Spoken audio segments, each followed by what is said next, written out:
Thinking about updating your website or just want peace of mind? Backing up your site through Hostgator's cPanel is one of the smartest things you can do, and restoring it is just as simple.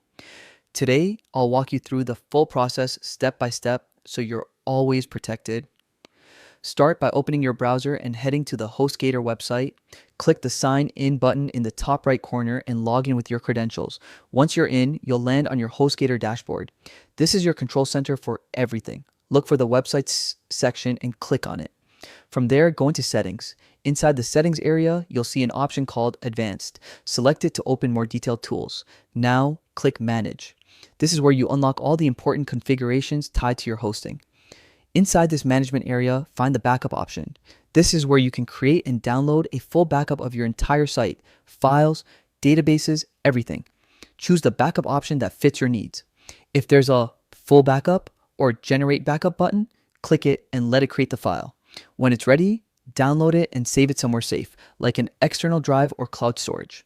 Now, let's talk restoring.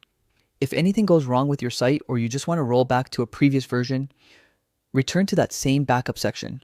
There should be an option to upload or restore from a backup file. Select your saved backup, confirm the process, and your site will return to that exact state. That's all it takes. No extra tools, no technical stress. Doing this regularly protects you from hacks, accidental changes, and broken updates. If this helped you take control of your website's safety, drop a like and stick around for more web tutorials that keep your site secure and running smoothly. Thanks for watching, and happy managing.